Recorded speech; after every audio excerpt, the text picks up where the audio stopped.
One company that came very much into focus last year during the pandemic was Zoom Video Communications. You can see here the share price in March 2020 was around $110 a share, and it traded up near 600 by October. Since then, it's been in reverse. So in this video, we'll take a look at whether the trend for Zoom is well and truly over, or actually is this just a buying opportunity.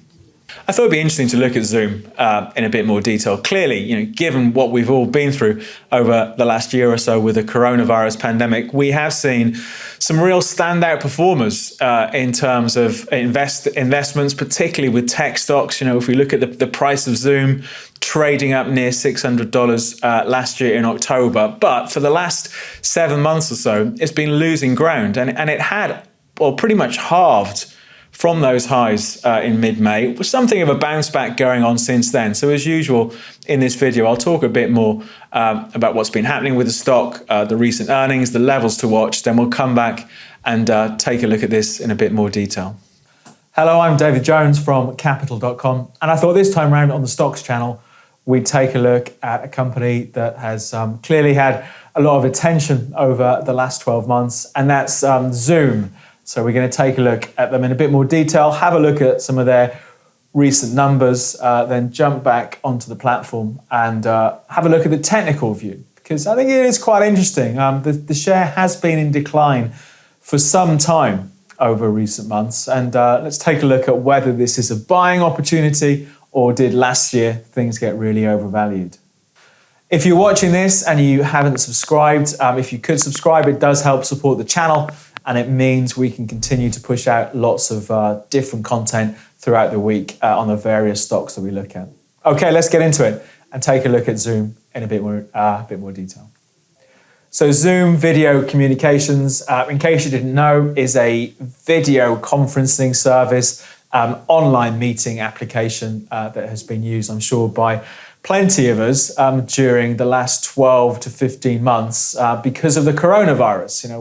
We saw people not going into offices anymore, so lots of meetings had to take place online, and clearly companies like Zoom benefited from this. And you can see this from some of the stats from last year. For example, in 2020, the Zoom mobile app was the 5th most downloaded mobile app for the year, with everybody putting on their tablets or their phones to get access to work meetings because of not being able to go into offices. The company came to the market back in 2019. First day of trading, it closed at $62 a share, so well above its initial IPO price back then.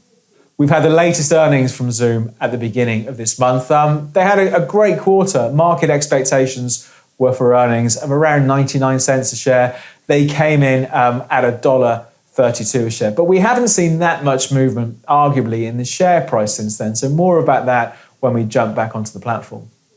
In October 2020, we saw the share price hit all-time highs. So the stock price traded up to $588 a share. Clearly a great run because of just the increase of users because of the coronavirus pandemic. But since that 588 high in October, we've seen a fairly steady slide in the stock price, and at the time of recording, it's down about 40% from those highs. So as usual, the question is it a buying opportunity down here? How will the company's stock fare? As people were seeing it, of course, already, people going back into offices, will we see a massive drop-off in business for Zoom, or has the last year really changed how we work? Before we have a look at the chart, let's take a look at some of the levels to watch. So for me, the first hurdle on the upside, the first major hurdle is around $358 a share. That's the 3rd of March high. Arguably, if we start pushing through here, it does look as if this downtrend since October is running out of steam. On the downside, the May lows to me looking important. They're coming in at $273 a share. As usual, let's put some color on these numbers. Let's take a look on the platform and take a look at the charts in a bit more detail. So let's take a look at some of the technical indicators first of all. As usual, I've got a 20-day moving average on here. Traditionally, moving averages, great trend following system when a market is trending. So when the price moved above in May of last year, 2020, through the moving average, was a suggestion that perhaps the next leg of the trend was starting. That has proved to be the case. And again, in August last year, it did a pretty good job, actually, of signaling the turn as well. In late October, as the price fell through the moving average, through downwards, giving us a sell signal. A few mixed signals since then, but looking at the latest signal, if I zoom in, mid-May, we saw the price move above that moving average. So that's the latest signal from the moving average. I think, interestingly, during June, that moving average has proved to be something of support for the price. At the moment, the moving average is long. If we take a look at the RSI, again, the last signal we had off the RSI was a buy signal down here, again in early May, as the price did find support around $275, $300 a share, that sort of area. It has pushed up near overbought, hasn't gone overbought quite yet on the RSI, but is nudging towards this overbought area. But I thought what would be interesting to look at is the price action. Let's take a look at the trends. If we pick up on this more gradual trend since the April lows of 2020, it had a few touches on that trend line before it really started motoring in the summer of last year, surging out. It did look like in late December, perhaps that trend line was going to hold. But now we've continued to push lower into this year. So for me, I don't think this trend is particularly relevant anymore.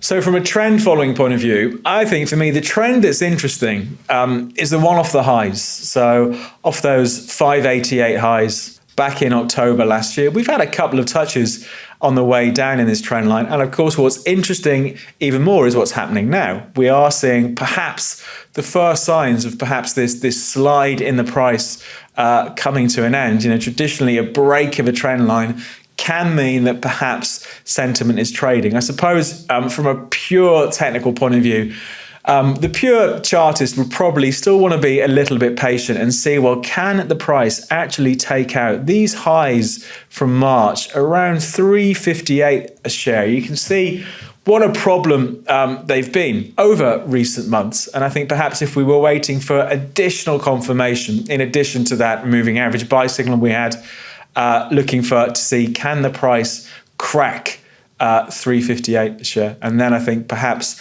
we can start thinking about deeper recoveries, stronger recoveries, perhaps targeting these old highs only from February this year, mid-Feb highs up around 450. But in the short term, 358 is the level to watch. It's less than $20 away from where we are now. So I think it's going to be a really interesting one to keep an eye on.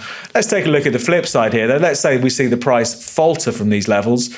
Again, what will be interesting will be to see how it performs if it does slip back to those May lows around 270, 275 a share, that sort of area. If it broke through there, it would suggest that the next leg lower is underway. And I'd be probably targeting the mid-August lows from last year around $230 a share. But in the short to medium term, really interesting one to watch here. We do have a slight recovery that's been going on for the last couple of weeks or so. Can it break 358, 360 and suggest that finally this trend is beginning to reverse? A really interesting one to watch in the weeks ahead. That's it for the update in Zoom. We'll come back to it over the course of the next couple of months. I think it will be really interesting to watch to see how its business does with people starting to go back into offices. But we'll take a look at it in a few months' time. For now, from me, David Jones, and Capital.com, we'll leave things there. Good luck with your investing. For more trading videos just like this, please subscribe to our channel.